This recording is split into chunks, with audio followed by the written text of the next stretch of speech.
Kandahar Province, Afghanistan, August 14th, 117 degrees. Mackenzie Thorne pressed her cheek against the rifle stock, feeling superheated metal burn through fabric. 800 yards downrange, a Taliban sniper was systematically executing Marines pinned in the valley below. One shot every 3 minutes. Methodical, professional, deadly. Mac, we need that counter-sniper shot now. Master Chief Reeves's voice crackled urgent in her ear. We're losing people. Through her scope, she watched another Marine fall. The spray pattern told the story. Third level of the minaret, northeast corner. A 3-second window between shots when the enemy sniper relocated. Impossible conditions. Moving target, wind gusting 22 miles per hour. Heat mirage making the air shimmer like water. Her finger touched the trigger. Steady. Her father's voice echoed from memory. Sometimes the most important shot is the one you choose not to take. But not today. Today, restraint meant death. She exhaled halfway, found the natural pause, waited for the silhouette to appear in the minaret window. Sending, she whispered. The rifle cracked. 1.6 seconds of flight time. Long enough to doubt, long enough to pray. Through the scope, she watched the target fall. Threat neutralized, Reeves confirmed. Marines are moving. Mac lowered her rifle, hands shaking. She was 23 years old. 6 months ago, she'd been replacing targets at a shooting range in California. Today, she just saved 30 lives with a single bullet. How does a girl working minimum wage become the most requested sniper advisor in Special Operations Command? The answer begins 6 months earlier, on a quiet morning at the Oceanside shooting range. The morning sun hadn't yet cleared the Pacific horizon when Mac arrived for her shift. 6:45 a.m. 15 minutes early, as always. 15 minutes to prepare herself for another day of invisibility. She parked her decade-old Honda Civic in the gravel lot, the engine ticking as it cooled in the California dawn. Through the windshield, she could see the range stretching out before her like a surgical theater. Clean, precise, unforgiving. 500 yards of open ground terminating at earthen berms that had swallowed millions of rounds over the years. Mac pulled her father's logbook from the passenger seat. The leather cover was stained the color of desert sand, its edges worn smooth by decades of handling. She'd found it 2 years ago in a cardboard box at the back of his closet, hidden beneath old uniform shirts that still smelled faintly of gun oil and regret. The pages inside were filled with her father's cramped handwriting. Coordinates, wind speeds, range calculations, and occasionally, in the margins, observations that read more like confessions than tactical notes. She opened to a random page. January 30th, 1991, Khafji, Saudi Arabia. Wind 14 miles per hour, quartering left. Target at 630 meters. Enemy machine gun position. The entry continued in technical detail for several lines before concluding with a single sentence that always made Mac's chest tighten. After the shot, I watched him fall for 3 full seconds before his weapon went silent. Mac closed the book and slipped it into her cargo pocket. She'd read every page at least a dozen times, memorized most of it. The logbook was a bridge to a father she barely recognized anymore. Master Sergeant Dalton Thorne, the ghost. 42 confirmed kills across 2 wars. A legend in Marine Corps sniper circles. A broken man in the small apartment where he now lived alone. She grabbed her thermos of coffee and stepped out into the cool morning air. The range office was a single-story concrete building that looked like it had been designed by someone who believed beauty was a waste of resources. Mac unlocked the front door and went through her opening routine. Turn on lights, check the computer system, review the day's bookings, verify ammunition inventory, prepare the target carriers. The work was mindless. That was the point. She'd taken this job 8 months ago because it required nothing of her except showing up and staying quiet. After dropping out of community college mid-semester, she'd needed something to fill the days. something that wouldn't ask questions she couldn't answer. What are your goals? Where do you see yourself in 5 years? Who are you? The range attracted a specific clientele: serious shooters, law enforcement, military personnel. They came to practice, to qualify, to maintain skills that might one day keep them alive. They didn't come for conversation. They especially didn't come for advice from a 23-year-old girl whose entire firearms experience consisted of weekend trips to the desert with a father who spoke more to his rifle than to her. Except Mac had learned something during those weekend trips. She'd learned to see. Her father had never been much of a teacher in the traditional sense. He didn't lecture or demonstrate or break down complex techniques into digestible steps. He simply shot and expected her to watch, to observe, to understand through osmosis what he couldn't seem to articulate with words. And somehow, over the course of 11 years, she had. She understood that shooting was less about the weapon than about the shooter. That accuracy began not with the trigger press, but with the breath. That every mistake announced itself in the body before it manifested in the miss. A tense shoulder, an inconsistent cheek weld, a grip that strangled rather than supported. She'd watched her father move through his shooting routine with the precision of a surgeon, and she'd cataloged every detail. Not because she wanted to become a shooter herself, but because it was the only way to be close to him. The morning passed in its usual rhythm. A handful of civilian shooters arrived for the first session. Mac ran targets back and forth, swept brass from the firing line, restocked ammunition at the sales counter. She was background scenery, furniture with a pulse. That was how she preferred it. At 11:30, a call came through to the office. The voice on the other end was professional, clipped, accustomed to being obeyed. "This is Commander Bryce Keller, Naval Special Warfare Group 1. We have the range booked from 1,300 to 1,800 hours. Full facility, no other customers, confirm." Mac confirmed. She'd seen this before. Special operations units periodically reserved the entire range for training. Those days were good for business, but exhausting for staff. 5 hours of continuous work running targets while trying to remain invisible to men who possessed an almost supernatural awareness of their surroundings. She spent her lunch break in her car, eating a peanut butter sandwich and reading her father's logbook.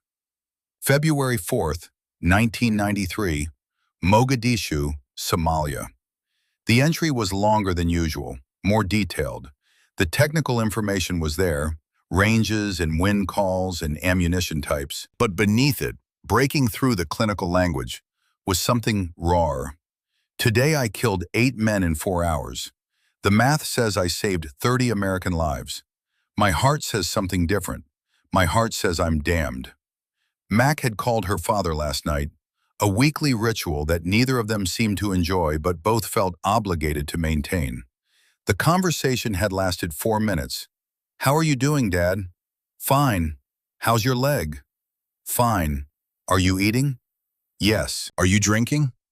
A pause that lasted too long. "I'm managing." She'd wanted to say more, wanted to ask about the logbook, about the entries, about whether writing those words had helped or hurt. But the silence on the line was a wall she couldn't breach. At 12:45, she walked out to the range to prepare for the afternoon session. The California sun was high and hot, turning the 500 yards of dirt into a heat shimmer that would make long-range shooting a technical challenge. She positioned fresh targets at each distance marker.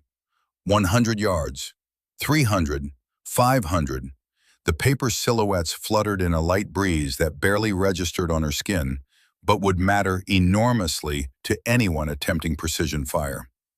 The Navy personnel arrived in 2 black SUVs at precisely 1 p.m. Mac counted 9 men as they emerged from the vehicles.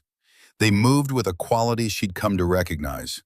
Not aggression exactly, but a kind of coiled readiness. An economy of motion that suggested every movement had been practiced until it became reflex.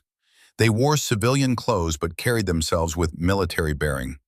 Cargo pants, moisture-wicking shirts, tactical boots broken in by hard miles. The man who led them stood out not because he was larger or louder than the others, but because the group naturally oriented around him. Commander Bryce Keller, early 40s, lean and weathered in the way of men who'd spent years in harsh environments. His eyes swept the range with professional assessment, cataloging angles and distances and potential problems before his team had finished unloading their equipment. Mac retreated to the target line, positioning herself where she could see the firing positions, but remain outside their immediate awareness.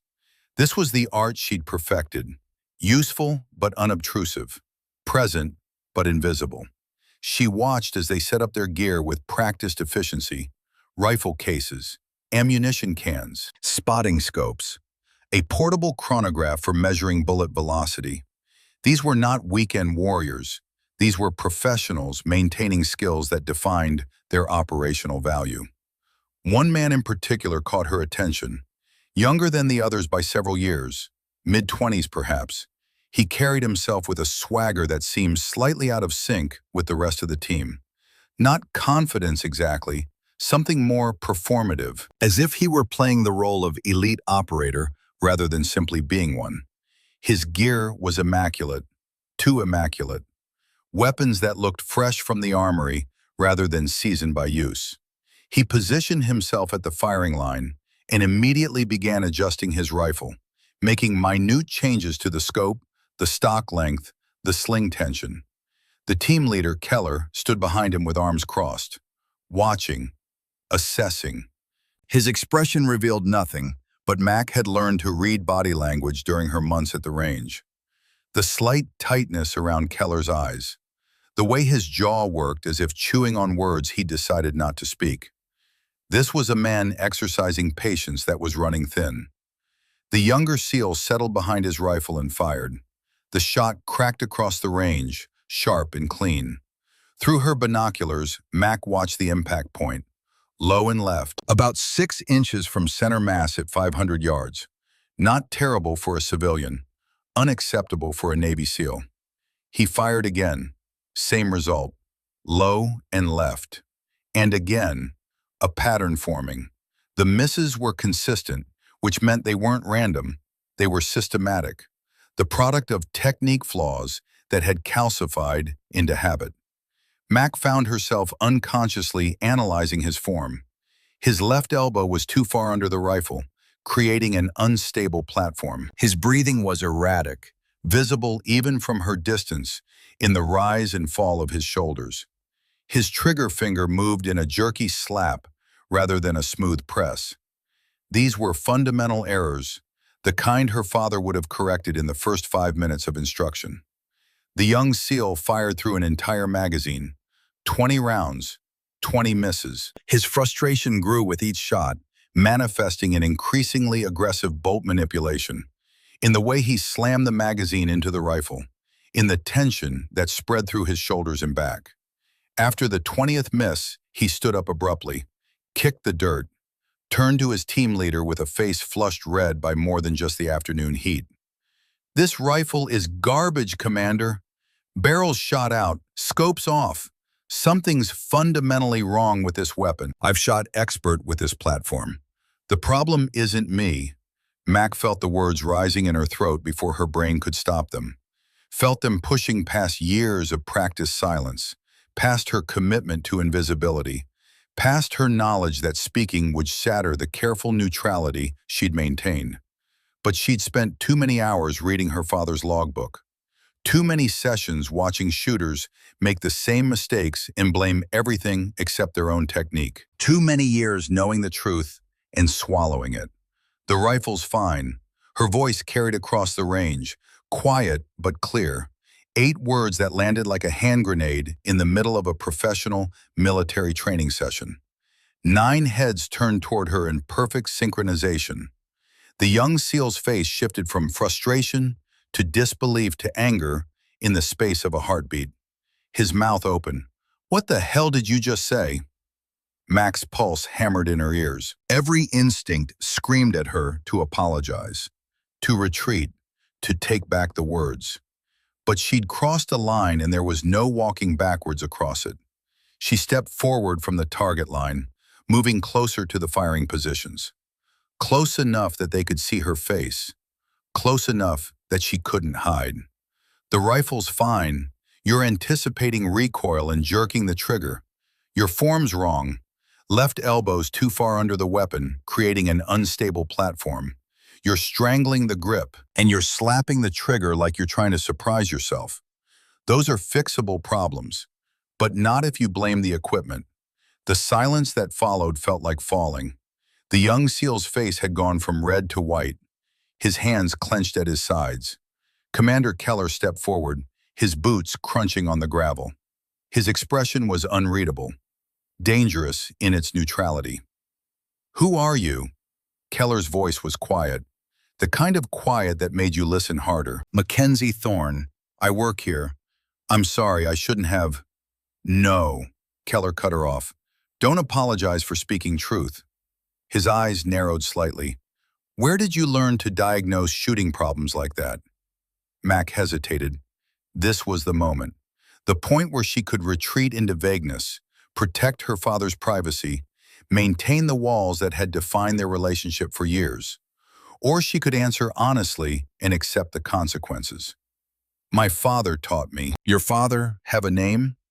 "Master Sergeant Dalton Thorne, 2nd Battalion, 5th Marines. Retired. One of the older SEALs, a man with iron-gray hair and a face carved by hard years, went absolutely still. His eyes locked onto Mac with an intensity that made her want to step backwards. "You're the ghost's daughter." It wasn't a question, it was an identification, a recognition. Mac nodded, not trusting her voice. The gray-haired SEAL turned to Keller. "Boss, that's Dalton Thorne, the legend. 42 confirmed kills between Desert Storm and Mogadishu. They taught his Gulf War engagements as case studies when I went through sniper school. Best instructor I ever had at Quantico. If this is his daughter." The young SEAL who'd been missing his shots found his voice again. "So what? Knowing about shooting and actually shooting are two different things. Maybe her daddy told her some bedtime stories. Doesn't mean she can do it." Keller held up a hand for silence. His eyes never left Mac's face. He was calculating something, weighing variables she couldn't see. Finally, he spoke. "You think you can make the shots he missed?" Mac's throat went dry. This was spiraling beyond her control, beyond her comfort zone, beyond anything she'd intended when she'd opened her mouth. "I didn't mean to." "That's not what I asked." Keller's voice was harder now. "You made a claim about his technique. Claims require proof. You make the shot, I buy lunch for this entire team, and we have a conversation about bringing you on as a consultant. You miss, and you explain to Captain Stratton why a civilian was handling military weapons during a restricted training session." The stakes hung in the air like smoke. Mac looked at the rifle lying on the mat where the young SEAL had abandoned it. A standard platform, nothing exotic. The same type she'd shot dozens of times with her father in the desert. The same type she'd fired just 3 weeks ago on her last visit to his apartment, when he'd been sober enough to accompany her to their usual spot outside 29 Palms. She wanted to refuse, wanted to walk away. This wasn't her fight. These weren't her people. She was just a range assistant who'd made the mistake of speaking when silence was safer. But something in Keller's eyes stopped her. Not challenge exactly, something closer to curiosity. He genuinely wanted to know if she could do it. Wanted to see if Dalton Thorne's daughter had inherited more than just knowledge, had inherited the skill itself. Max stepped forward and picked up the rifle. The weight was familiar, comforting in a way that probably said something disturbing about her psychology. She ran her hands along the weapon, checking the action, the scope mounts, the condition of the barrel. Everything was clean, well maintained. The young SEAL hadn't been wrong about the equipment quality. He'd just been wrong about where the problem lived. "Before I shoot," Max said, surprising herself with how steady her voice sounded, "let me show you what he was doing wrong. It'll help him understand why he was missing." Keller nodded. "Go ahead." Max settled into position, deliberately adopting the flawed form she'd observed. Left elbow too far under the rifle, death grip on the stock, tense shoulders. She didn't fire, just held the position. First issue is skeletal support. Watch what happens when I put my weight here. The rifle moves. I'm fighting my own body. Now watch. She shifted her weight, adjusted her elbow, found the natural bone support that created a stable platform. See, the rifle stops moving. I'm not muscling it. I'm letting my skeleton do the work. Several of the SEALs nodded. They understood the principle, had been taught it, but seeing it demonstrated with the specific flaws they just witnessed made it concrete, made it real. Second problem is grip pressure. Mac wrapped her hands around the rifle, demonstrating the stranglehold she'd seen. When you death grip the weapon, you transfer muscle tension through the stock. Throws off your natural point of aim. The grip should be firm but relaxed, like holding a bird. Tight enough it can't fly away, gentle enough you don't hurt it. The gray-haired SEAL made a sound of approval. That's exactly how Gunny Thorne taught it at Quantico, word for word. Mac felt a flush of pride mixed with sadness. Her father's words, preserved across decades, passed from one generation to the next. Knowledge that outlived the man's ability to use it himself. Biggest issue is trigger control. She placed her finger on the trigger. He was slapping it, trying to surprise himself into taking the shot. Proper trigger control is steady rearward pressure with follow-through.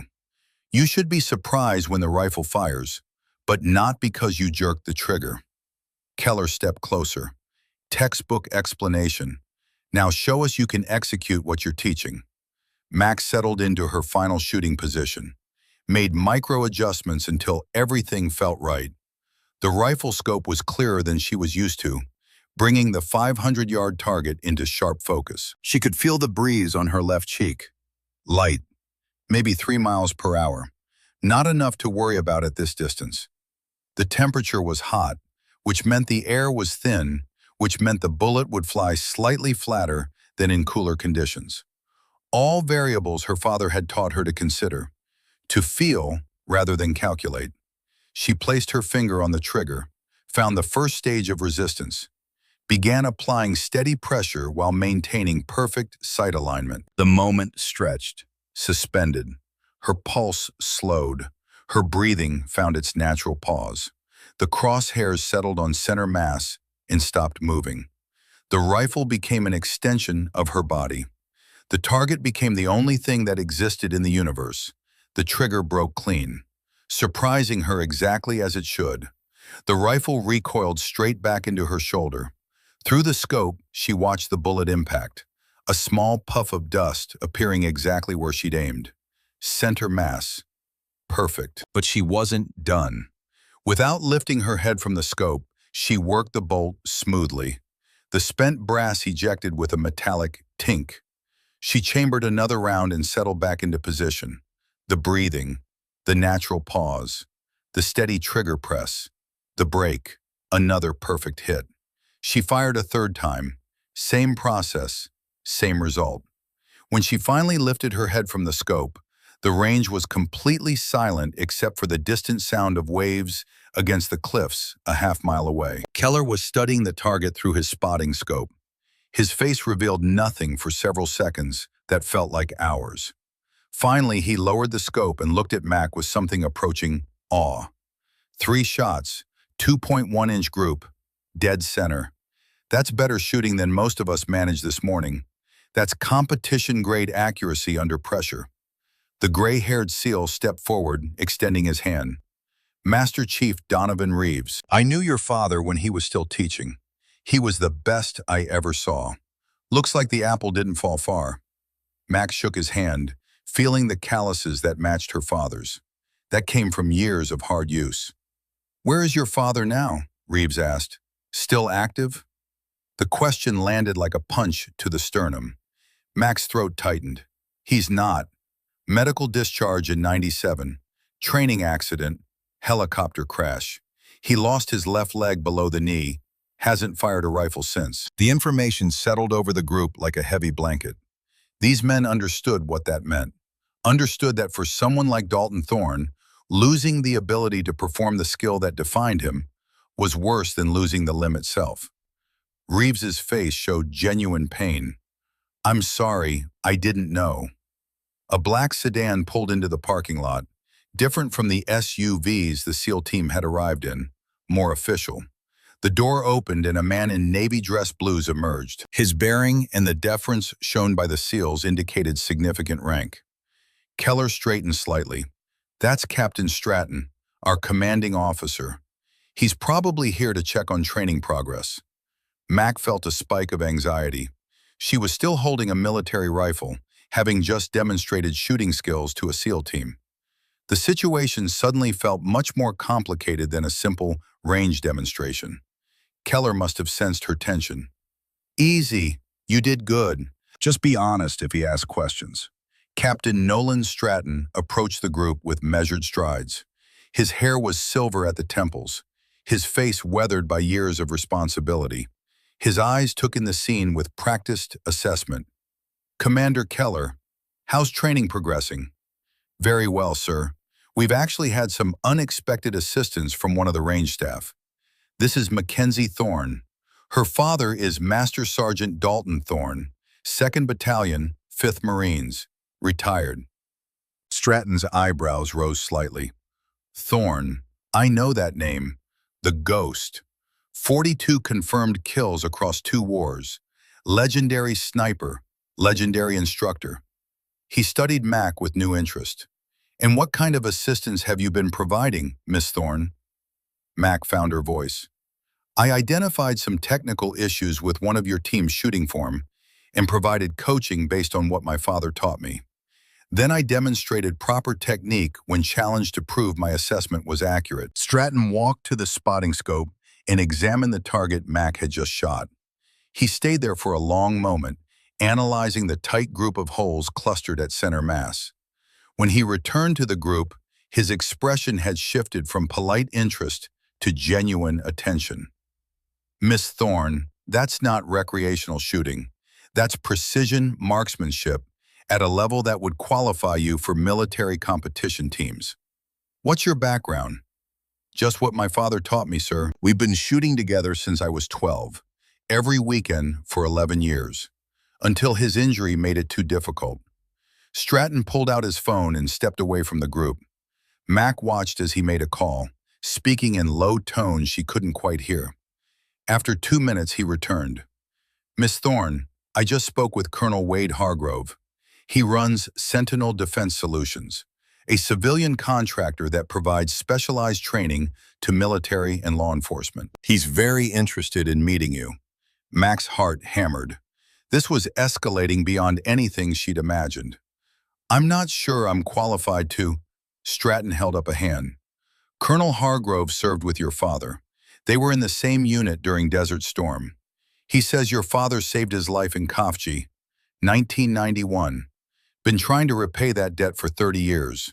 He wants to offer you a position as a civilian marksmanship consultant.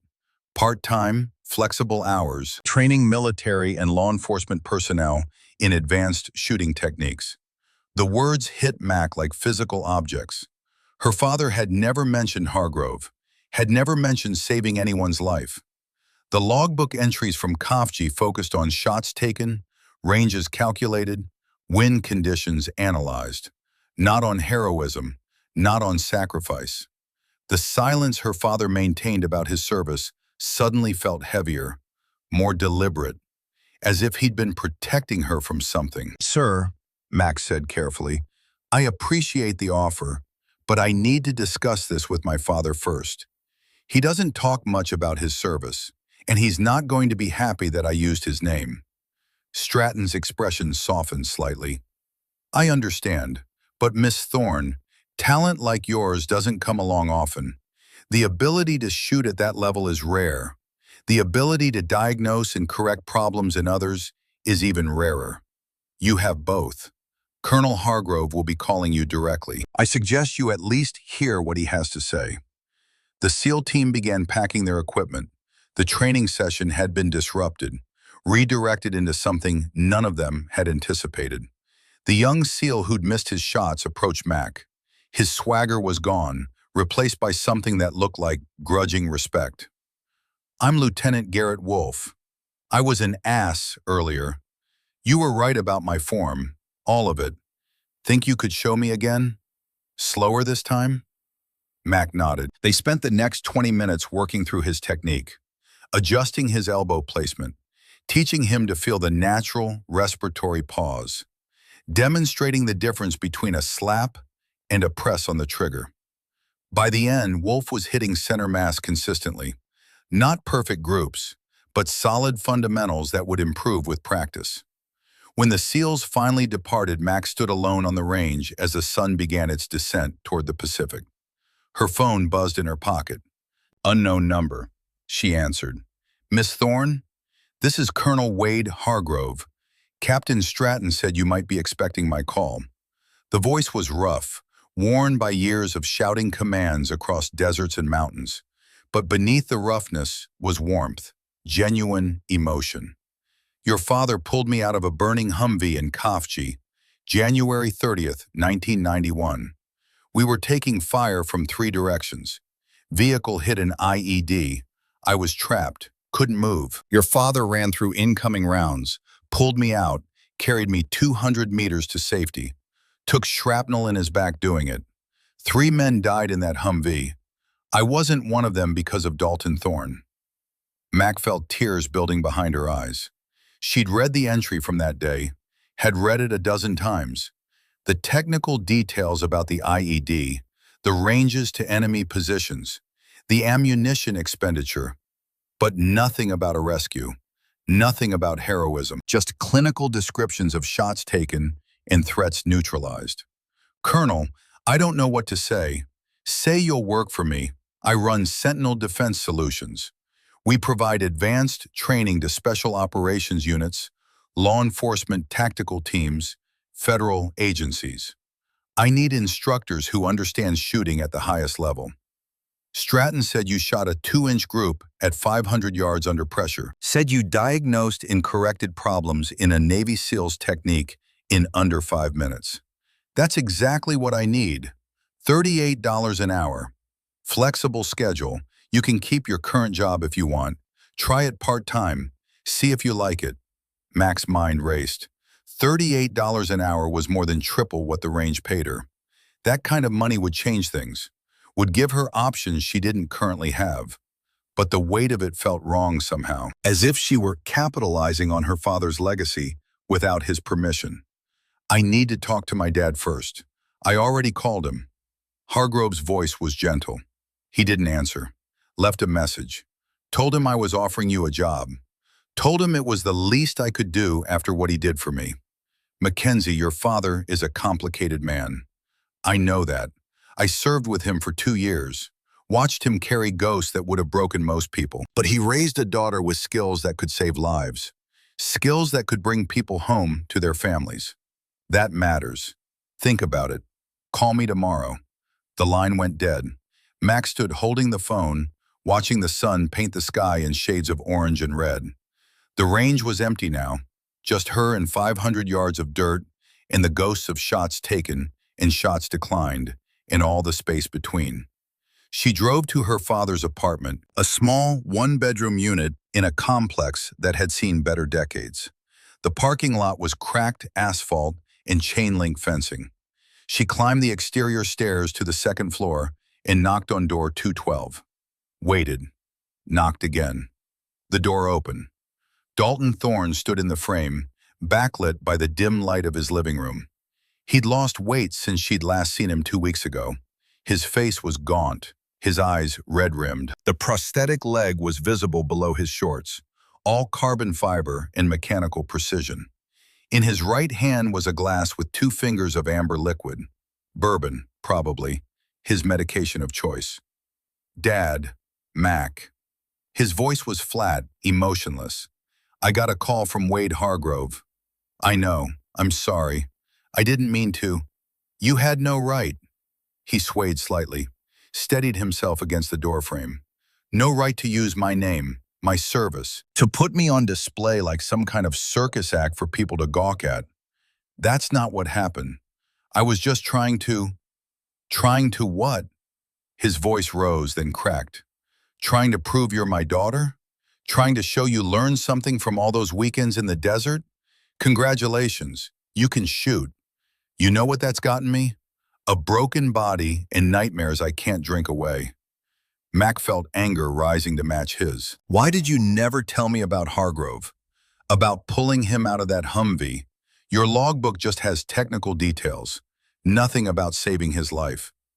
Because it didn't matter. Dalton took a drink, drained half the glass. I saved one man and killed 42. The math doesn't work in my favor. Those 42 kills saved American lives. You know that. Do I? He laughed, a bitter sound without humor. You know what I see when I close my eyes, Mac? I see their faces. Every single one. Some of them were just kids. Teenagers with rifles they barely knew how to use, fighting for something they probably didn't understand. And I shot them, because that was my job, because someone decided their lives mattered less than ours. And now I get to live with that forever. Max stepped closer, reached for his arm. He pulled away. Dad, please, let me help you. You can't help me. Nobody can help me. His eyes were wet now, shining in the dim light. Your mother tried. Spent 15 years trying. You know what it got her? Cancer. Stress-induced cancer because she couldn't fix me. Couldn't make the nightmare stop. Couldn't make me into someone worth loving. That's not true. Mom loved you. I love you. Then stay away from this. Dalton's voice was quiet now, almost pleading. Stay away from shooting, from military life, from all of it. Find something else. Become something else. Don't let this skill define you the way it defined me. Don't let it destroy you. Mac felt tears on her cheeks. What if I want to use it differently?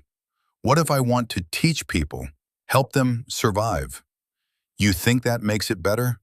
Teaching people to kill more efficiently? That's the legacy you want? Teaching people to protect themselves, to protect others, that's different. Dalton shook his head, set his glass down on the small table by the door. Baby girl, you're 23 years old. You have your whole life ahead of you. Don't waste it on this. I'm begging you, as your father, don't make my mistakes. Mac wiped her eyes, took a breath. What if they're not mistakes? What if the skill has value when used right, when used to save lives instead of take them? Then you're a better person than I am. Dalton reached out, touched her cheek. His hand was rough, trembling slightly. I'm sorry, Mac. I'm sorry I can't be what you need. I'm sorry I'm this instead. He stepped back and closed the door. Mac heard the lock click, heard his footsteps retreating into the apartment. She stood there for several minutes, hand raised to knock again, unable to make herself do it. Finally, she turned and walked back to her car. Sat in the driver's seat with the engine off and the windows down, listening to the night sounds of the apartment complex.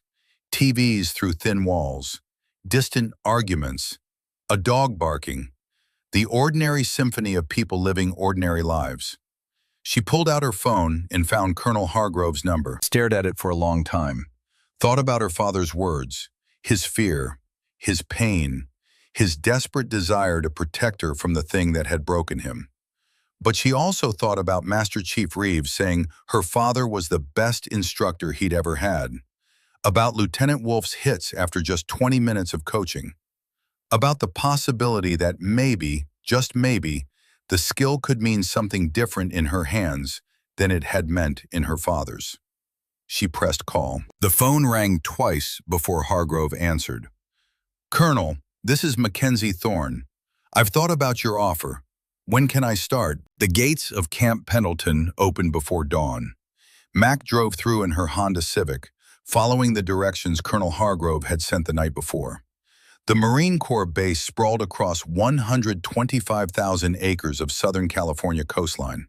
Training ranges, barracks, administrative buildings, hangars, a small city dedicated to the production of warriors. She'd been awake since 3 a.m., unable to sleep. The contract from Sentinel Defense Solutions sat on her passenger seat. Civilian Marksmanship Advisor. $38 per hour. Minimum 20 hours per week. Assignment duration, 8 weeks with option to extend. She'd signed it at midnight, sitting at her kitchen table, her father's logbook open beside her like a talisman. The Scout Sniper School was located in the northeast section of the base, a collection of low buildings surrounded by training ranges that extended into the hills. Mac parked in the visitor lot and checked her reflection in the rearview mirror. She dressed in khaki cargo pants and a black moisture-wicking shirt. Practical, professional, trying to look like she belonged in a world where she was an outsider. Colonel Hargrove met her in the parking lot. He was shorter than she'd expected, 5'9" maybe, but built like condensed steel. 61 years old with a face that looked like it had been carved from desert rock. His handshake was firm without being performative. "Miss Thorne, welcome to Camp Pendleton. Thank you for the opportunity, Colonel. Call me Hargrove. We don't stand on ceremony here." He studied her face. "You look like him, you know. Your father. Same eyes, same way of seeing through things instead of just looking at them." He gestured toward the buildings. "Come on, I'll introduce you to the cadre." They walked across a quad where Marines were conducting morning PT. The sound of boots on pavement, cadence calls, the rhythmic breathing of bodies pushed to their limits. Mac had never served, had never wanted to, but something about the atmosphere called to a part of her she didn't fully understand. The sense of purpose, the clarity of mission, the knowledge that everyone here had chosen difficulty over comfort. The Scout Sniper School building was utilitarian concrete and steel. Inside, the walls were covered with photographs. Marines in ghillie suits, graduation classes dating back decades, targets with impossibly tight shot groups, and in one corner, a black and white photo from 1991. A group of snipers in desert camouflage. Mac recognized her father immediately. Younger, leaner, no haunted look in his eyes yet, just intensity, focus. The man he'd been before the wars hollowed him out. Hargrove noticed her staring at the photo. "That was taken 2 weeks before Kafji. Your father's on the left. I'm the ugly one in the middle. We thought we were invincible then. Thought we understood what war was." He shook his head. "We were children playing soldier. The desert taught us different." A door opened and 2 men emerged from an office. The first was in his late 40s, stocky, bald head, face like a clenched fist. His name tape read Drummond. The second was younger, mid-30s, lean and wiry, name tape Carver. Both wore instructor uniforms. Both carried themselves with the compressed authority of men accustomed to being obeyed. "Gentlemen," Hargrove said, "this is Mackenzie Thorne. She'll be assisting with the current class as our civilian marksmanship advisor." Drummond's expression didn't change, didn't warm, just assessed her the way you'd assess a piece of equipment you hadn't requested. "With all due respect, Colonel, we've been running this school for 20 years without civilian assistance. What exactly is she supposed to contribute?" Perspective. Hargrove's voice was mild but carried an edge. Fresh eyes, different teaching methodology, and the ability to shoot 2-inch groups at 500 yards under pressure. "You have a problem with that, Master Sergeant?" Drummond's jaw worked. "No, sir, no problem." "Good, because she's also Dalton Thorne's daughter. And if you have a problem with that, you can take it up with me, directly." The temperature in the room shifted. Carver's eyebrows rose. "Blake Carver, ma'am. I never had the privilege of serving with your father, but I studied his engagements at sniper school. His work in Mogadishu is still required reading. It's an honor." Drummond said nothing, just turned and walked back toward his office. Hargrove watched him go. "Don't mind Flint, he's old school. Doesn't trust civilians. Doesn't trust women in combat roles. Doesn't trust change. But he's the best sniper instructor I've ever seen. You earn his respect. You'll have an ally for life." The door opened again and Mac's breath caught in her chest. Her father walked through. Dalton Thorne, dressed in khaki cargo pants and a brown instructor polo. the prosthetic leg visible below the hem. His face was neutral, carefully blank, but his eyes found hers and something flickered there. Pain, maybe, or regret, or anger, she couldn't tell. Hargrove stepped forward. Gunny Thorne. Thanks for coming, I know this isn't easy. Dalton's voice was flat. You made it clear this wasn't optional, Colonel. I'm here as requested, on contract, for the duration of this training cycle. I appreciate your flexibility. Hargrove gestured to Mac. Obviously, you know. We've met. Dalton cut him off. Miss Thorne and I will maintain professional boundaries during this assignment. She's a contractor, I'm a contractor. That's the extent of our relationship here. The words hit Mac like a slap. She'd known it would be difficult, had prepared herself for tension. But hearing her father reduce their relationship to contractual obligation in front of strangers felt like erasure, like he was denying she existed as anything more than an employee. Understood, she managed. Professional boundaries, got it. The current class consisted of 14 Marine Scout sniper candidates. They filed into the classroom at 0700, young men between 22 and 28. All had already completed basic sniper training. This was advanced coursework. The separation between good snipers and great ones, between shooters who could perform in controlled conditions and those who could perform when everything went wrong. Max stood at the side of the room while Drummond conducted roll call and briefed the day's training schedule. She could feel the students assessing her, cataloging, trying to figure out what she was doing there. A woman, young, civilian clothes, no rank, no obvious qualifications, just standing there like furniture that had been delivered to the wrong address. One student in particular stood out. Corporal Jackson Merrick, 24, shoulders like a linebacker, face that probably looked friendly when he wasn't wearing the expression he currently had, which was contempt, pure and undisguised. His eyes swept over Mac like she was an obstacle to navigate around. Drummond pointed at Mac. This is Contractor Thorne. She'll be assisting with instruction this cycle. She brings specialized expertise in marksmanship fundamentals and problem diagnosis. You will extend her the same courtesy you extend any instructor. Clear? A chorus of, yes, Master Sergeant. But the words were mechanical, rote. Merrick's expression didn't change. The morning was classroom instruction, ballistics theory, wind reading techniques, range estimation without laser rangefinders. Max sat in the back and took notes, not because she needed to learn the material, but because it gave her hands something to do. Her father taught one session on bullet trajectory. He stood at the front of the room with a laser pointer and went through the physics with clinical precision. Never looked at Mac, never acknowledged her presence. Just delivered the information and answered questions and moved through the material like a machine. During the lunch break, Mac walked the ranges alone. The 500-yard line, the 1,000-yard line, the unknown distance course where targets were scattered across terrain at unmarked ranges. She brought her father's logbook, opened it to a page she'd marked. March 15, 1993, Mogadishu, target at 420 meters, wind gusting 12 to 15 knots from the east. Elevated position, shooting downward at 30-degree angle, had to account for gravity, wind drift, and the fact that the target was moving laterally at approximately 2 meters per second. The shot required leading the target by 1.3 meters. Fired. Hit. Threat neutralized. Saved 3 Marines pinned in the street below. She closed the book.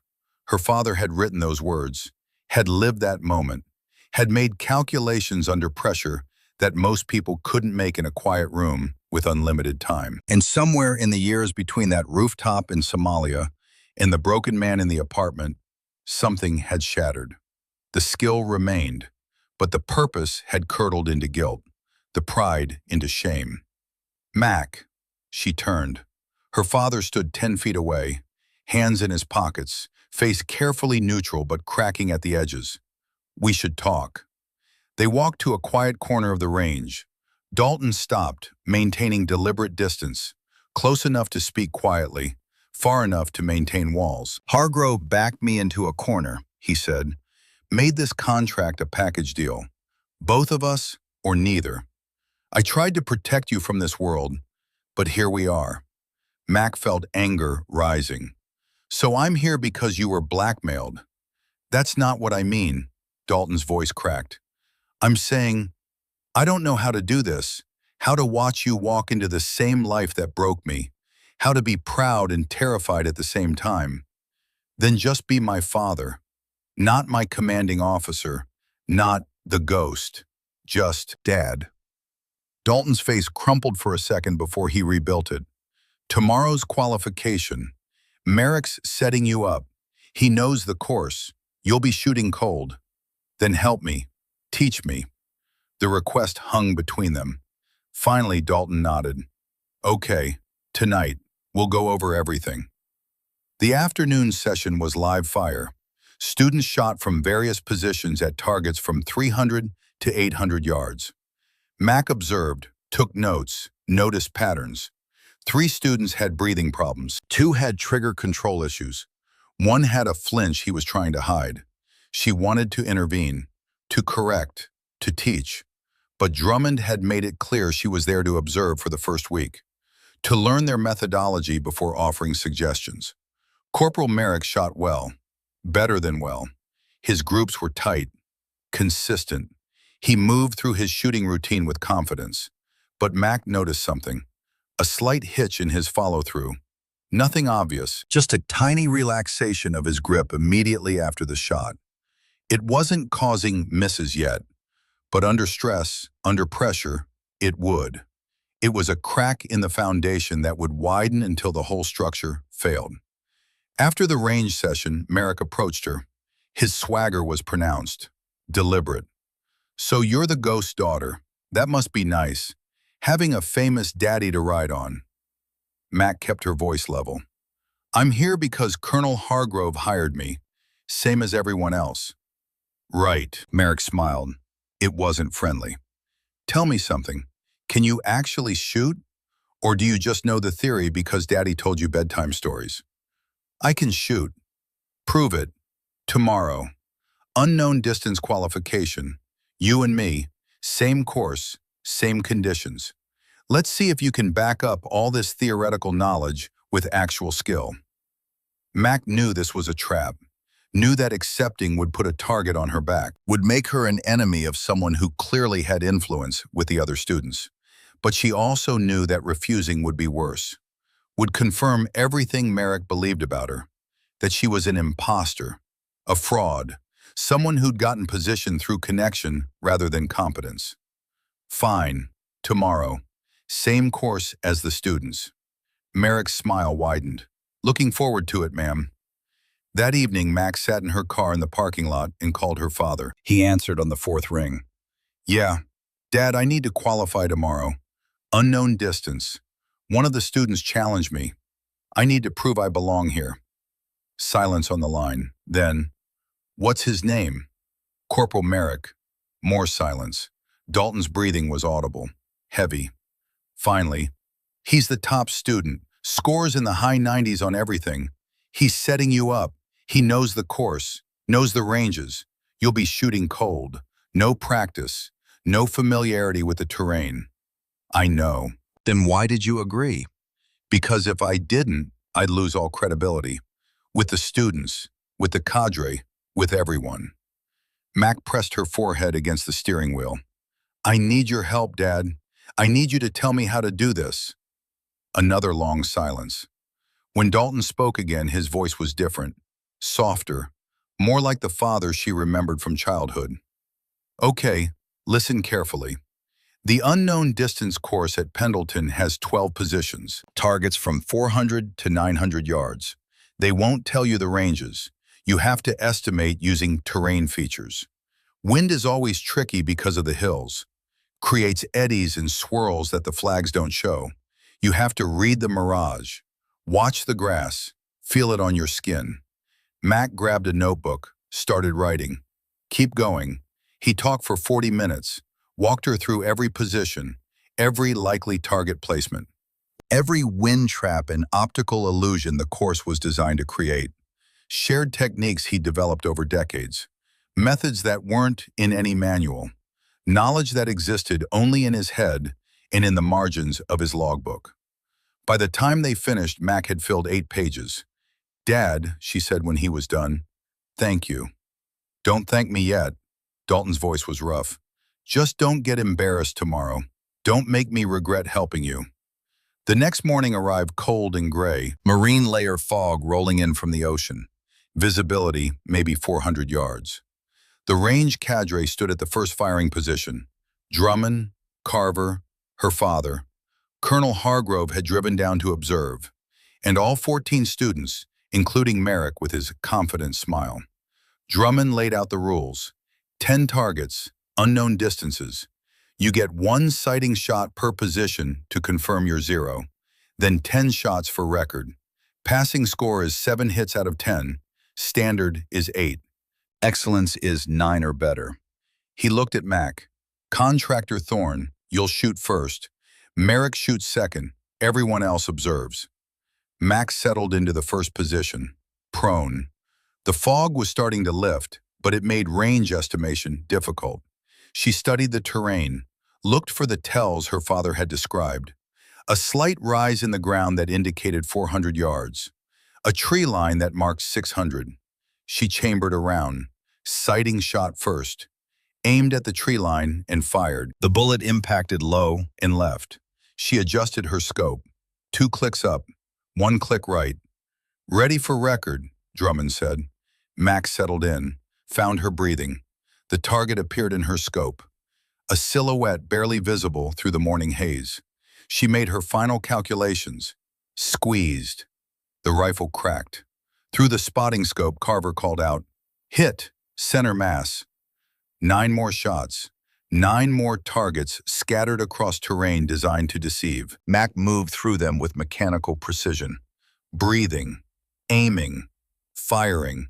Each shot a conversation with physics and probability. Wind speed, air density, bullet drop. Her father's knowledge flowing through her like muscle memory, like inheritance. The final shot was the hardest. A target at 850 yards partially obscured by a bush. The wind had shifted, coming now from the northwest, gusting.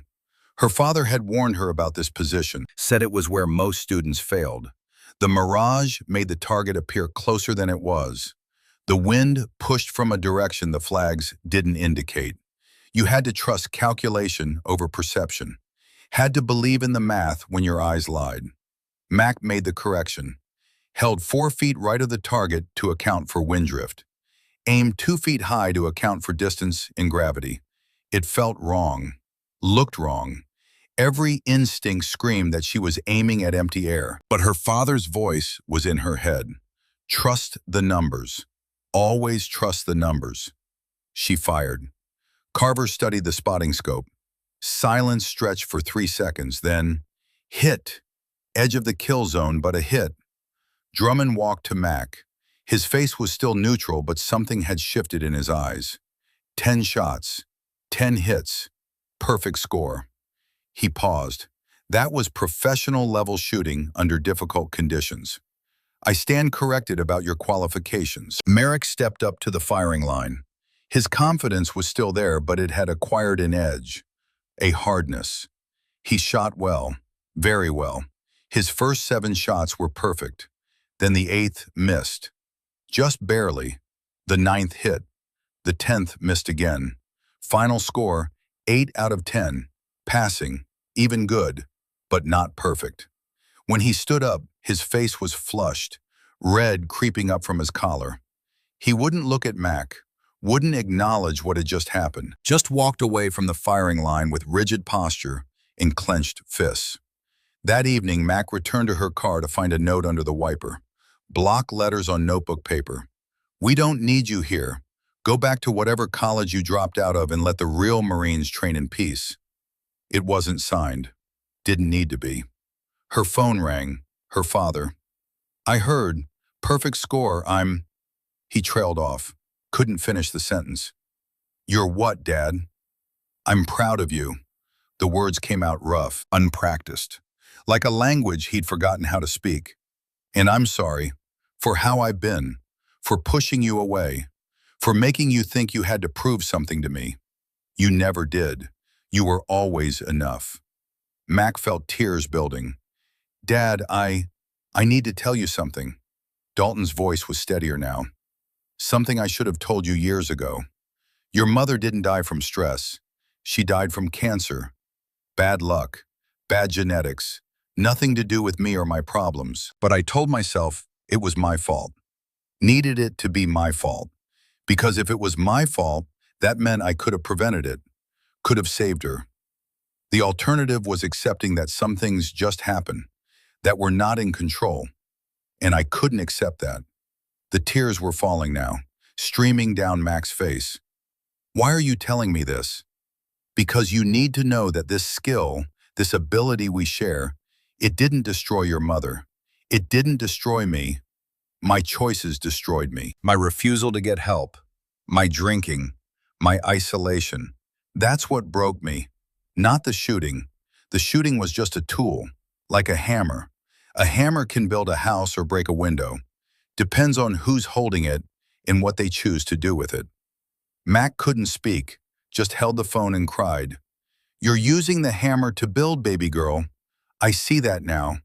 I'm sorry it took me so long. I'm sorry I almost stopped you. They stayed on the line in silence for several minutes, just breathing, just being father and daughter in a way they hadn't managed in years. Finally, Dalton spoke again.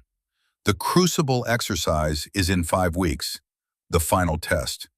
It's designed to break people, to separate the ones who can perform under maximum stress from the ones who fold.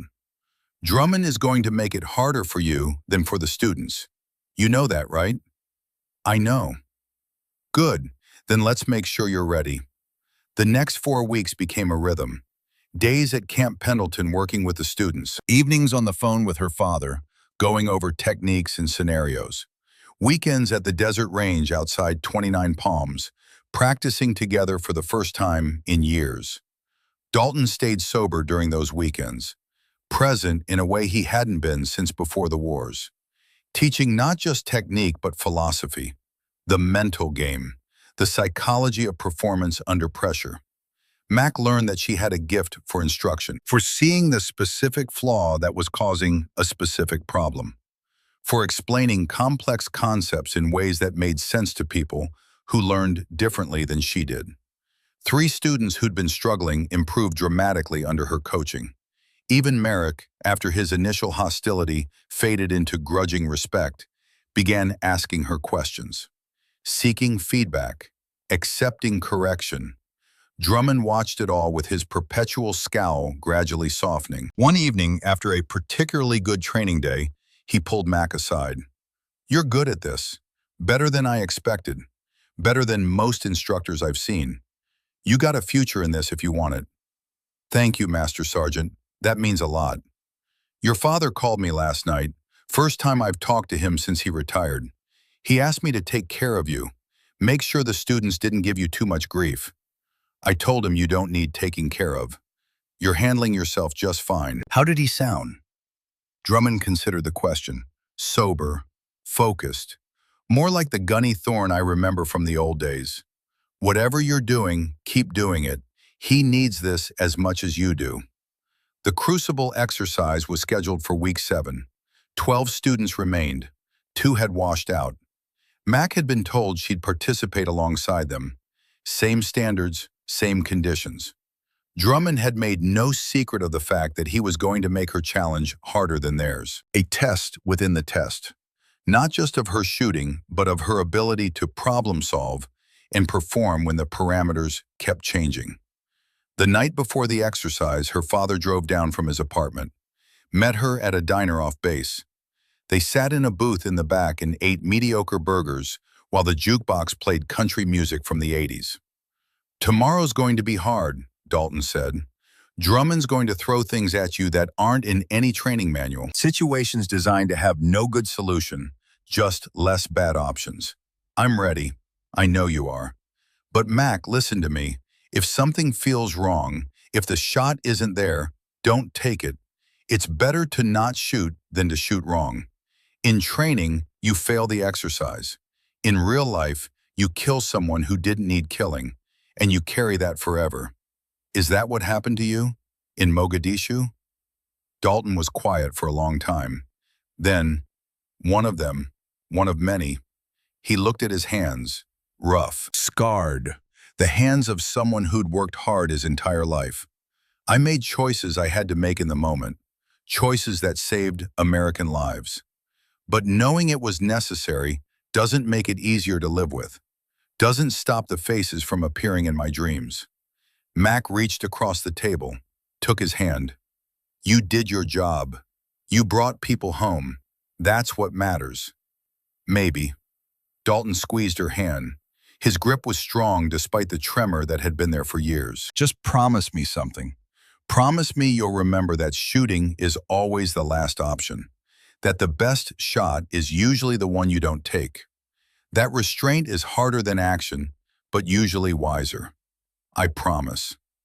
They sat in that booth until the diner closed, talking about everything and nothing, making up for years of silence.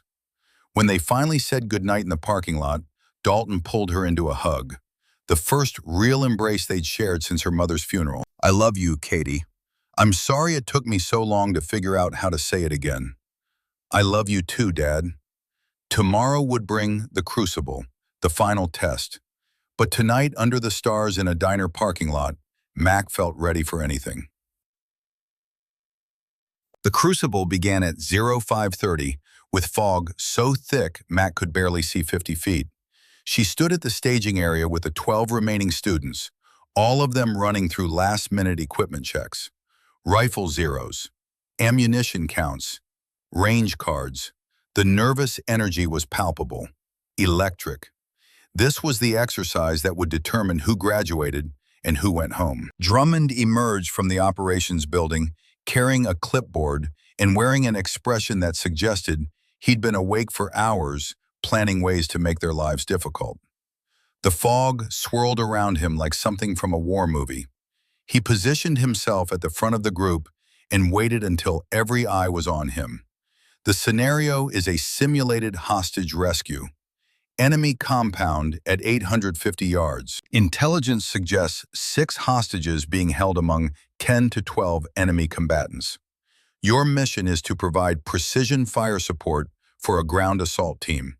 You will identify and eliminate all legitimate threats while ensuring 0 friendly casualties and 0 hostage casualties. Time limit is 90 seconds from first shot to mission complete. He paused. Let that sink in. One student raised his hand. Master Sergeant, how do we distinguish hostages from combatants at that range? Drummond's smile was not friendly. That's your problem to solve. Briefing materials are in the operations building. You have 30 minutes to plan. Then you shoot. 2-person teams. 1 shooter, 1 spotter. He looked directly at Mac. Contractor Thorne, you're solo, no spotter. You'll shoot after the students complete their runs. The unfairness of it was obvious, deliberate. Every other shooter would have a spotter calling wind, identifying targets, confirming hits. Mac would have to do all of that herself while maintaining the same standard. It was designed to be nearly impossible. A test not just of shooting, but of multitasking under pressure. Carver handed out the briefing packets. Mac opened hers and immediately noticed something wrong. The students' packets were standard intelligence reports, photos of the compound, target descriptions, terrain features. Hers was different, thinner, several pages missing. She flipped through and realized what Drummond had done. He'd removed the compound photos, the detailed target descriptions, everything that would make the mission easier. She'd be going in with minimal intelligence, flying blind. She caught Drummond's eye across the staging area. He was watching her, waiting to see if she'd complain, protest the inequality. Instead, Mac just nodded, acknowledged what he'd done without giving him the satisfaction of seeing frustration. If this was the test, she'd pass it on hard mode. The students worked in pairs, studying their packets, marking range cards, planning engagement sequences. Mac worked alone. She pulled out her father's logbook and opened to the section on Mogadishu. Urban combat, unknown target locations, civilian presence, the nightmare scenario where every shot carried the risk of killing someone innocent. Her father had written extensively about the decision-making process, the calculation that had to happen in seconds. Rule 1, positive identification. Never shoot unless you are absolutely certain of your target. Rule 2, backdrop awareness. Every bullet goes somewhere. Know what's behind your target. Rule 3, when in doubt, don't shoot. Better to miss an opportunity than to kill someone who didn't need killing. Mac memorized the compound layout from the students' packets when they weren't looking. Counted windows, noted doorways, estimated dead space in angles. It wasn't cheating, it was resourcefulness. The kind of improvisation that separated adequate operators from exceptional ones. The first pair of students moved to the firing line at 0600. The fog had lifted slightly, but visibility was still limited. Mac watched from the observation area as they settled into position. The shooter was Corporal Davis. Good fundamentals, solid under pressure. His spotter was Lance Corporal Hayes. Sharp eyes, calm demeanor. They'd practiced together for 6 weeks, and it showed in their synchronization. The targets appeared, pop-up silhouettes at the compound, some marked with orange panels indicating combatants, some unmarked indicating hostages. They appeared and disappeared on random intervals, never more than 4 visible at once. The shooter had to identify, engage, and confirm before the target disappeared and a new one appeared. Davis performed well. 8 confirmed kills out of 10 combatants. 0 hostage casualties. Time, 83 seconds. Solid performance, but not perfect. 2 combatants escaped engagement. In a real scenario, that might mean 2 enemy fighters still capable of killing the assault team. 3 more pairs shot. Results varied. Best performance was 9 out of 10 with 0 hostage hits. Worst was 6 out of 10 with 1 hostage casualty, an automatic failure that meant the student would have to repeat the exercise or wash out entirely. Then it was Merrick's turn. He'd drawn the weakest spotter, a nervous Lance Corporal who'd barely passed the earlier qualifications. But Merrick shot with machine-like precision, identified targets faster than his spotter could call them, engaged with smooth trigger presses, no hesitation, no wasted motion. When the exercise ended, the scoreboard showed 10 out of 10. Perfect elimination. 0 hostage casualties. Time, 72 seconds. The students erupted in congratulations. Even Drummond looked impressed. That's the standard, gentlemen. That's what perfect execution looks like. He turned to Mac. Contractor Thorne, you're up. Mac walked to the firing line alone. No spotter to call wind. No partner to share the cognitive load. Just her and the rifle and 850 yards of morning air that was starting to heat as the sun climbed. She settled into position and ran through her pre-shot routine. Checked her scope, verified her 0, loaded her magazine with 11 rounds, 1 extra for safety. Drummond stood beside her, close enough that she could hear his breathing. The other students had packed their gear and moved to the observation area. Mac was alone on the firing line, exposed. Contractor Thorne. Drummond's voice was loud enough for everyone to hear. Before we start, I need to brief a scenario modification. Mac's stomach dropped. Modification. During the test, this was the moment he'd been building toward all cycle. Your briefing packet indicated 10 to 12 combatants. New intelligence suggests 14 enemy fighters in the compound. The students murmured. 14 targets. Standard loadout was 15 rounds. Tight but manageable. Drummond continued. However, due to logistical constraints, you're allocated 11 rounds total. Miss twice, you fail. Hit a hostage, you fail. Let a combatant escape, you fail. The observation area went silent. The math was impossible. 14 targets, 11 rounds. Even perfect shooting couldn't overcome the deficit. Master Sergeant, Carver interrupted. Sir, that's mathematically impossible without creative problem solving. Drummond cut him off, eyes never leaving Mac. Which is exactly what we're testing. In real combat, you don't always have enough bullets. You adapt. He turned to Mac. Question, contractor. Mac's mind raced. 14 targets, 11 rounds, 3-round deficit. Her father's logbook entry flashed in memory. Mogadishu. Multiple targets, limited ammunition. 1 bullet, 2 targets. Penetration shot. It was possible. Barely. If the geometry aligned, if her calculations were perfect, if nothing went wrong. Clear, Master Sergeant. Mac's voice was steady despite her hammering heart. Drummond's expression didn't change, but something flickered in his eyes. Respect, maybe, or anticipation. You have 30 seconds before targets appear. Use them wisely. Mac forced herself to breathe, to think. She pulled her father's logbook from her cargo pocket and flipped to the page she'd marked. Mogadishu, October 3rd, 93. Multiple targets, limited ammunition. The solution: identify overlapping positions. 1 bullet, 2 targets. Her father had written about a shot where 2 enemy fighters stood in line, 3 feet of separation. The bullet had penetrated the first and continued through to the second. A desperate solution to a desperate problem. She scanned the compound layout in her mind, looked for positions where targets might overlap, where the geometry of the scenario might give her an advantage. If she could take 2 targets with 1 shot, she'd have enough ammunition. It was risky, required perfect timing, perfect placement, but it was possible. Targets up, Drummond called. The first silhouette appeared in a second-story window. Orange panel. Combatant. Mac identified the backdrop. Clear. No hostages visible behind. She fired. The target dropped. 1 down.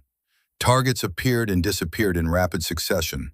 Mac worked through them with clinical efficiency, breathing, identifying, engaging.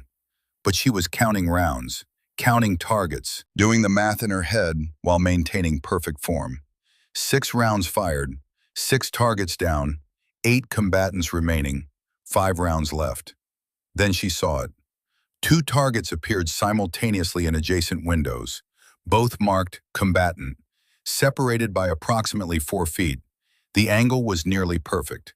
If she hit the first target on the right side, the bullet trajectory would carry through to the second window. The 168 grain match ammunition she was using had enough energy at 850 yards to penetrate the cardboard target and continue. It was possible. Difficult, but possible.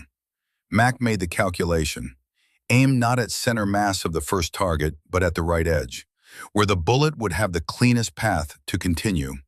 She squeezed. The rifle cracked. Through her scope, she watched the first target drop.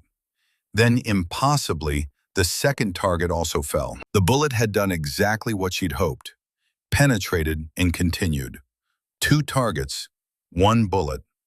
The students watching in the observation area erupted in shocked exclamations. Drummond said nothing, just marked something on his clipboard. Mac had 4 rounds remaining, 6 targets left. The math still didn't work. She needed another solution, another impossible shot, or she needed to think differently about the problem. 3 more targets appeared. She engaged and dropped them. 1 round left, 3 targets remaining. This was it. The impossible situation Drummond had engineered. No way to succeed using conventional methods. Then Mac remembered her father's words from their phone call. The best shot is usually the one you don't take. She studied the compound through her scope. 2 targets appeared simultaneously, both combatants, but one was positioned outside the compound walls, technically outside the mission parameters. The objective was to clear the compound to allow ground assault. Targets outside the perimeter weren't part of that mission. They'd be someone else's problem, another element's responsibility. Mac keyed an imaginary radio. Actual radio communications weren't part of the exercise, but she spoke anyway, knowing Drummond could hear. Team 2, I have enemy combatant outside compound walls, grid 873924, requesting you engage. He's outside my area of operation. Drummond's eyebrow raised. Interesting solution. He turned to Carver. Staff Sergeant, do we have overlapping coverage from another element? Carver checked his scenario map. Yes, Master Sergeant. That grid square falls within Team 2's sector. Then Team 2 can handle it. Drummond made a mark on his clipboard. Continue, contractor. Mac had 1 round left. 2 targets remained inside the compound, both legitimate threats within her area of responsibility. Impossible. Unless, she waited, watched. The targets appeared on random intervals, never both at once. The timing was controlled by a Marine in the tower, pulling strings on the pop-up mechanisms. But there was a pattern, a rhythm, 30-second intervals between appearances. If Mac could predict when they'd appear, if she could get both to appear simultaneously through some adjustment to the timing, she couldn't. The timing was outside her control. But the problem solving itself was part of the test. Drummond was watching to see how she'd handle the genuinely impossible. Whether she'd panic, force a bad solution, or accept the constraint and find another way.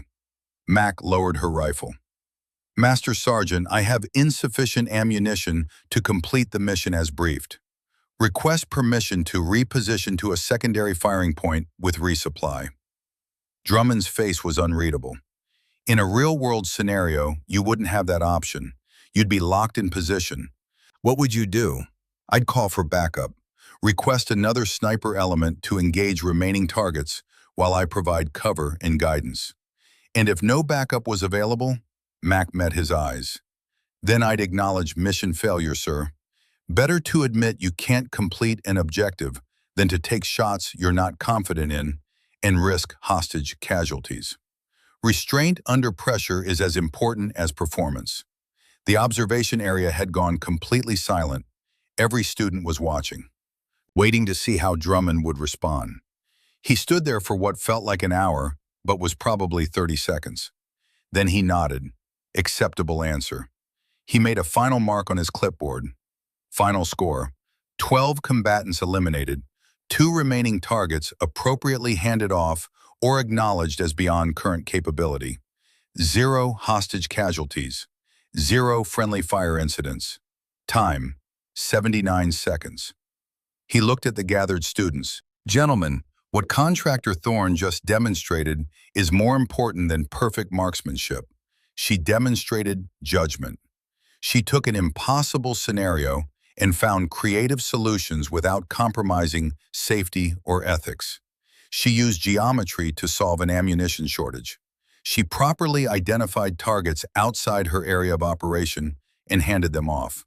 And when faced with a genuinely impossible situation, she had the moral courage to acknowledge it rather than force a bad solution. That is what separates adequate snipers from exceptional ones. Max stood up from the firing line. Her legs were shaking. Adrenaline crash hitting hard. Merrick approached first, extended his hand. That penetration shot was insane. I've never seen anyone attempt that outside of theoretical discussions. You've got serious skills, ma'am. Thank you, Corporal. The other students followed, offering congratulations, asking questions about the technique. The hostility that had marked the first weeks had transformed into respect.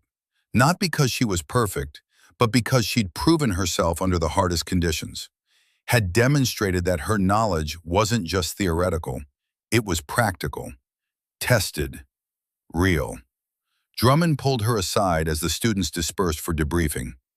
Your father would be proud. That compound scenario was based on an actual situation he faced in Mogadishu. October 3rd, 93. He solved it the same way you did. Penetration shot on overlapping targets. I was testing to see if he'd taught you his methods or just basic marksmanship. Apparently, he taught you everything. Mac felt emotion welling up, pushed it down. He's a good teacher when he's sober enough to focus. He's getting there. Drummond's voice was softer than she'd ever heard it. Called me last night. Talked for an hour about your progress, about how watching you succeed has given him something he hasn't had in years. Purpose. Pride in something other than old war stories. You're helping him heal, contractor, whether you realize it or not. 4 days later, Max stood in formation with the 12 graduating students. They wore their dress uniforms. She wore khaki pants and a blazer, the closest thing to formal civilian attire she owned. The ceremony was held in the base auditorium. Families in attendance. Officers. Senior enlisted. Colonel Hargrove sat in the front row beside her father.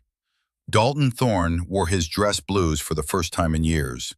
The uniform still fit, though it hung slightly loose on his frame. The medals on his chest told a story of service and sacrifice. Purple Heart, Bronze Star with V device for valor, Navy and Marine Corps Commendation Medal, Combat Action Ribbon, and at the top, the Marine Corps Scout Sniper Badge. He sat with his prosthetic leg visible, not hiding it, and his hands were steady in his lap. Sober. Present. The father Mac had always needed him to be. Captain Stratton presided over the ceremony, called each graduate forward to receive their certificate and Scout Sniper Badge. The families applauded. Cameras flashed. Young Marines transitioning from students to qualified operators, ready to deploy, ready to serve. Then Stratton called Mac's name. Contractor Mackenzie Thorne. She walked to the stage, heart pounding. Stratton shook her hand and presented her with a certificate of completion, not a military credential. She hadn't earned that, but recognition of her contribution to the training cycle, her assistance, her expertise. But that's not all, Stratton said. He gestured to Colonel Hargrove, who stood and walked to the stage carrying a small wooden case. Miss Thorne, in recognition of your exceptional performance during this training cycle, and in particular your demonstration of judgment and problem-solving during the Crucible exercise, Sentinel Defense Solutions is pleased to offer you a full-time position as Senior Marksmanship Instructor. You'll lead training programs for Special Operations Units, law enforcement tactical teams, and federal agencies. Salary commensurate with your demonstrated abilities, full benefits, and the opportunity to develop new training methodologies based on the techniques you've refined. Hargrove opened the wooden case. Inside was a custom instructor badge, not military, civilian, but designed with the same care and precision as any official credential. It bore the Sentinel Defense Solutions logo and a single line of engraving. Senior Instructor, Precision Marksmanship Division.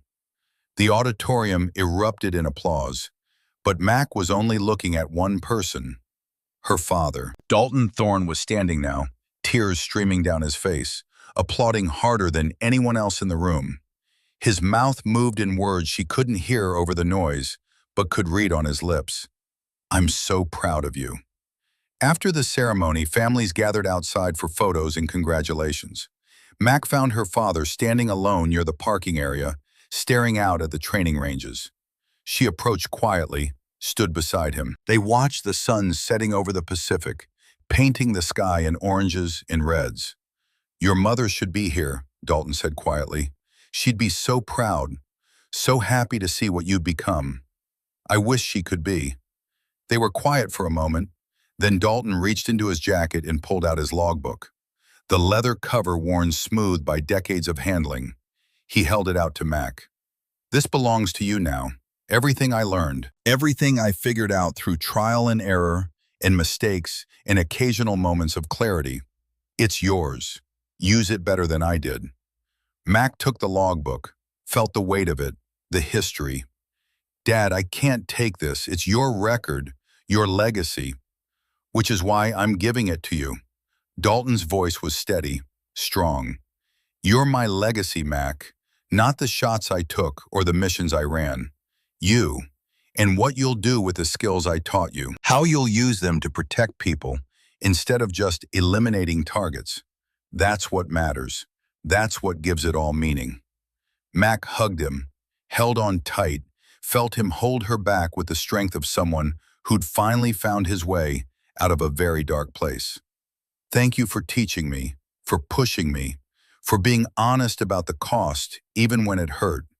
Thank you for not giving up on me, for seeing something worth saving when I couldn't see it myself. They stood there until the sun disappeared below the horizon and the training ranges fell into shadow. Then they walked to the parking lot together, father and daughter, teacher and student. Two people who'd finally figured out how to talk to each other again. 6 months later, Kandahar province, Afghanistan. The heat was a living thing.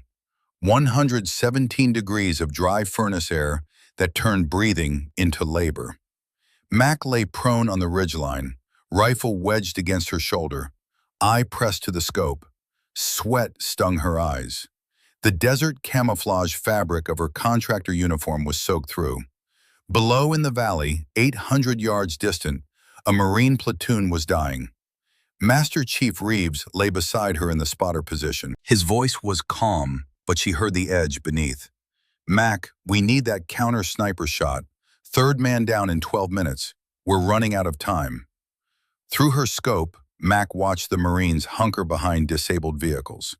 Pinned, unable to advance, unable to retreat, waiting for someone to save them while an invisible enemy picked them off one by one.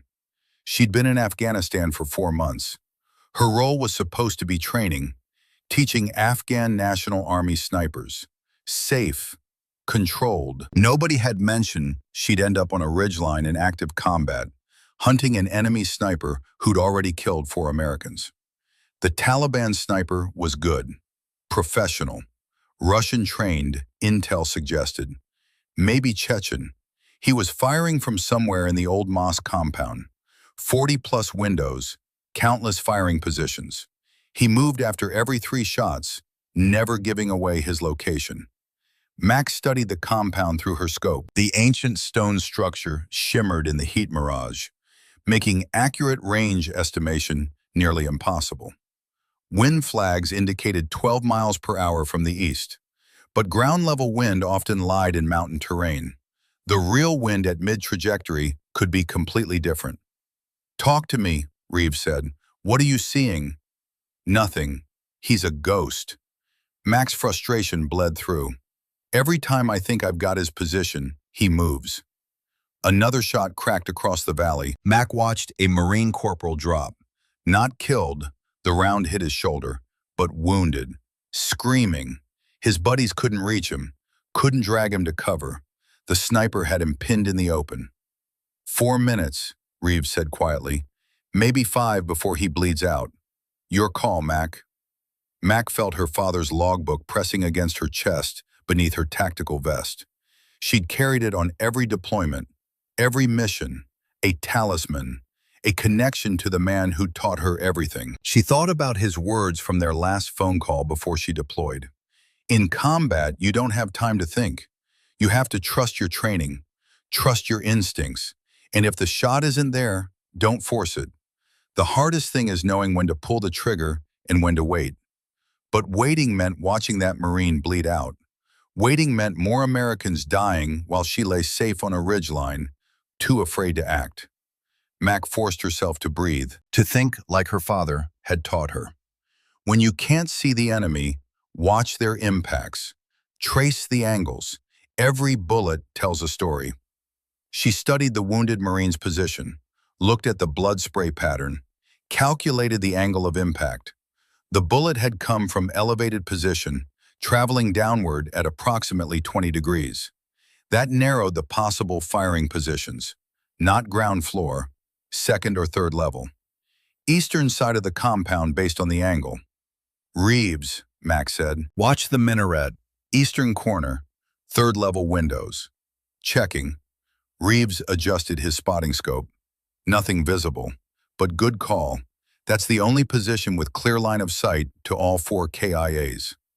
Max settled her crosshairs on the minaret's third-level window. Waited. Her breathing slowed. Her pulse steadied. The rifle became an extension of her body. The world narrowed to the small circle of magnified vision. 1 minute passed. 2.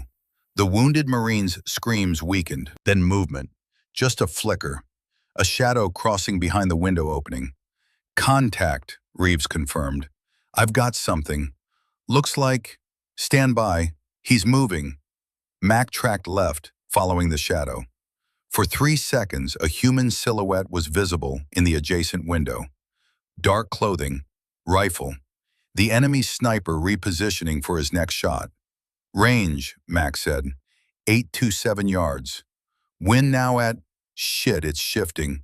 Reading 14 miles per hour, quartering left to right. But ground-level gusts could be different. Mac made the calculations. At 827 yards, the 168-grain match ammunition would drop approximately 9 feet. Wind drift at 14 miles per hour would push the bullet roughly 3 feet right.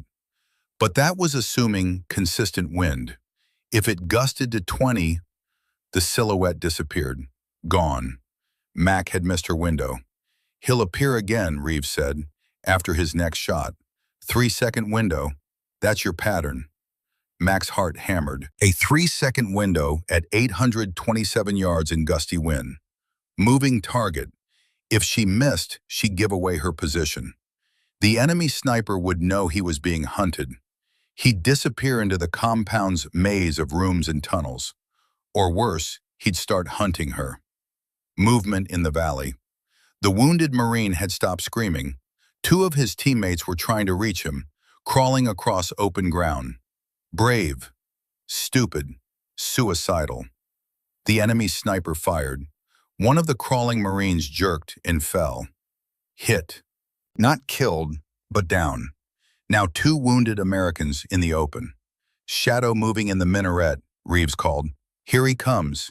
3, 2, 1, now! The silhouette appeared in the window. 3 seconds. Mac had 3 seconds to make a shot that most snipers wouldn't attempt with 3 minutes to prepare.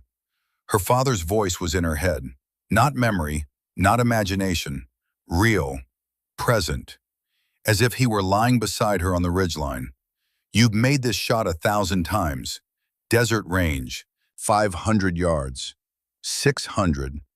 800. This is no different. Breathe. Find the pause. Trust your training. Mac exhaled halfway, found the natural respiratory pause where her body went still. The crosshairs settled on the silhouette.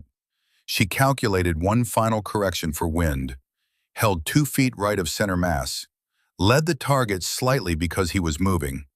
The world stopped. No heat, no sweat, no fear. Just her and the rifle and the target and the space between. Sending, she whispered. The trigger broke clean. The rifle recoiled straight back. Through the scope, Mac watched the bullet's flight. Impossible to actually see the projectile, but she felt it.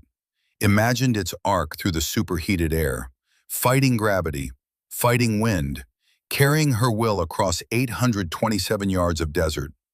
1.6 seconds of flight time. The silhouette dropped. Reeves was already on the radio. Overwatch to ground element. Enemy sniper is down. I say again, threat neutralized. You are clear to recover wounded. In the valley, Marines began moving, rushing to their fallen teammates, dragging them to cover, applying tourniquets, calling for medevac. Alive. Because Mac had made the shot. She lowered her rifle. Her hands were shaking violently. Adrenaline crash hitting like a physical blow. Reeves put a hand on her shoulder. Steady voice, steady presence. 827 yards. Moving target. 3-second window. Gusting wind. Mac, that was... He paused, searching for words. That was the best shot I've ever seen anyone make in combat. And I've been doing this 25 years. Mac pulled out her father's logbook. Her hands shook so badly she could barely write. But she forced herself. Made the entry. Kandahar Province, August 14th. Range 827 yards. Wind 22 miles per hour gusting. Heat 117 degrees. Eliminated enemy sniper to protect friendly forces. 1 shot. 1 life taken. 30 lives saved. The math works, but it still costs something. She closed the logbook, looked at Reeves. Her voice was raw. I understand now. What my father tried to tell me about the weight, about the cost. This skill, it saves people, but it changes you. Taking a life, even to save others, you carry that forever. Reeves nodded. Your father carried 42. You've got one. Different weight, but the same burden. He paused. You okay? Mac thought about the question, thought about the man she'd just killed. Enemy sniper, professional soldier, someone who'd made the same choice she had, to pick up a rifle, to use it, to accept the consequences. No, she said honestly, but I will be, because I know why I pulled that trigger. I know what it meant, and I know I'd do it again if I had to. That's the difference between you and a lot of people who do this job, Reeves said quietly. You understand the cost before you pay it. That's your father's gift to you. Not just the skill, the wisdom to carry it with honor. Max stood up, brushed desert dust from her uniform. Below in the valley, a medevac helicopter was landing. The wounded Marines would live, would go home, would see their families again. Because of her. Because of the skill her father had taught her. Because she'd had the courage to pull the trigger when it mattered. The rifle was just a tool. What mattered was the hand that held it, the heart that guided it, and the strength to live with the consequences. I'm ready to carry it, Max said, for as long as I have to. Back home, 6 weeks later, Mac received a call from the Department of Defense. They wanted her at a ceremony in Washington, something about a medal, the highest civilian award for valor in combat. She tried to decline, said it wasn't necessary. They'd insisted. The ceremony was held at the Pentagon, dignitaries in attendance, press cameras, official speeches about heroism and sacrifice. Max stood on stage in her best civilian suit, uncomfortable with the attention, wanting to be anywhere else. But in the audience sat her father, Dalton Thorne, still sober, still steady, wearing his dress blues again. And when they pinned the Secretary of Defense Medal for Valor on her jacket, he stood and applauded with tears streaming down his face. The ghost, the legend, the broken man who'd found healing through his daughter's success. After the ceremony, they stood together in the Pentagon parking lot. Mac handed him the medal. This is yours, Dad. I wouldn't be here without you. Dalton looked at the medal, then at his daughter, then back at the medal. No, he said quietly, this is yours. You earned it. But I'll tell you what. He pulled her into a hug. I'll carry it in my heart. Same place I carry the pride I feel every time I think about who you've become. They drove back to California together, stopped at the Oceanside Range where it had all begun, walked out to the 500-yard line where Mac had first fired those 3 perfect shots, the place where her life had changed direction. Mac pulled out the logbook, showed her father the entries she'd been making, different from his, less clinical, more reflective, more human. Notes about the people she'd trained, the lives she'd impacted, the skills she'd passed on. Dalton read them quietly, then smiled. You're using the hammer to build. That's all I ever wanted, for you to find a better way. 1 year later, Max stood in front of a new class of Scout sniper candidates at Camp Pendleton. 14 young Marines looking at her with mixtures of skepticism and curiosity. A woman instructor, young, civilian, unknown quantity. Behind her on the wall was a new photograph. Mac and her father on the range, both holding rifles, both smiling. The caption read, Gunnery Sergeant Dalton Thorne, USMC retired, 42 confirmed kills, Gulf War and Somalia veteran, and Senior Instructor Mackenzie Thorne, Sentinel Defense Solutions, Medal for Valor recipient. The legacy continues. Before we begin, Max said to the class, I want to tell you about my father, about what he taught me, not just about shooting, but about responsibility, about the weight of the skill we're going to develop together, about why we pick up these rifles and what we're willing to carry when we put them down. She opened her father's logbook, now filled with both his entries and hers, a generational record of skill and sacrifice and service. Every entry in this book, Mac continued, represents a choice, a moment when someone had to decide whether to pull the trigger or show restraint.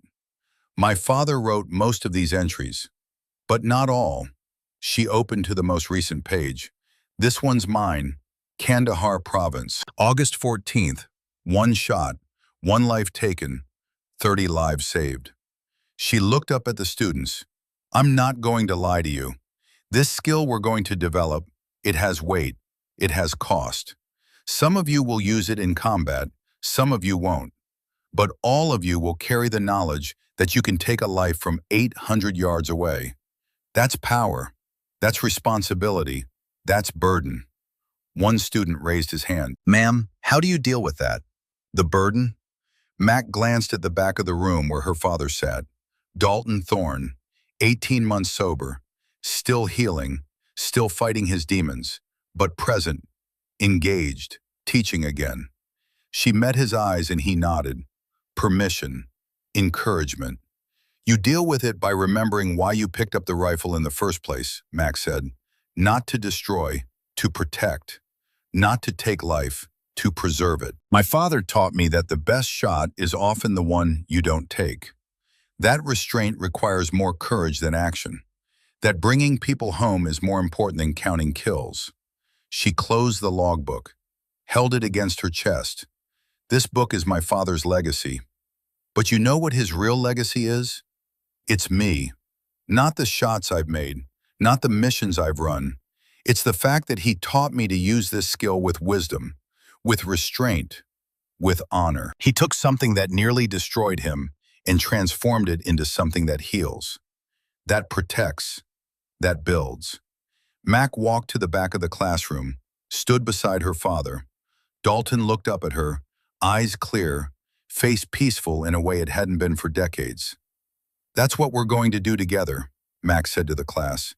We're going to take a skill that can destroy and use it to build, to protect, to bring people home. That's the legacy we carry forward. That's what it means to be a warrior with wisdom. She handed the logbook to her father. Dad, show them entry 17, the Kafji rescue. That's where we start. With the understanding that courage isn't about pulling the trigger, it's about knowing why you pull it and what you're willing to carry afterward. Dalton stood, took the logbook, walked to the front of the classroom.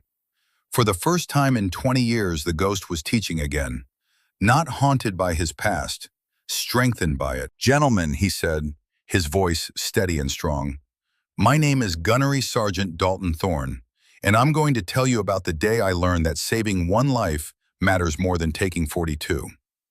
Mac watched from the side of the room, father and daughter, teacher and student, 2 generations connected by skill and sacrifice, and the hard-won wisdom that violence could be transformed into protection, destruction into preservation, death into life. Outside, the California sun warmed the training ranges. Fresh targets stood waiting. A new generation of warriors prepared to learn not just how to shoot, but why. The rifle was just a tool. The hand that held it was just human. But the heart that guided it, the wisdom that governed it, the courage to use it with restraint and honor, that was everything. Mac looked at her father teaching, at the students leaning forward, listening, learning, at the legacy continuing, transforming, healing, and for the first time since she'd pulled that trigger in Kandahar, Mac felt at peace. Not because the weight was gone, it would never be gone, but because she'd learned to carry it, to transform it, to use it to build something better. The ghost had finally found his purpose, and in doing so, he'd helped his daughter find hers, not as a killer, but as a guardian, a teacher, a healer, someone who knew that the most important shots were the ones that brought people home.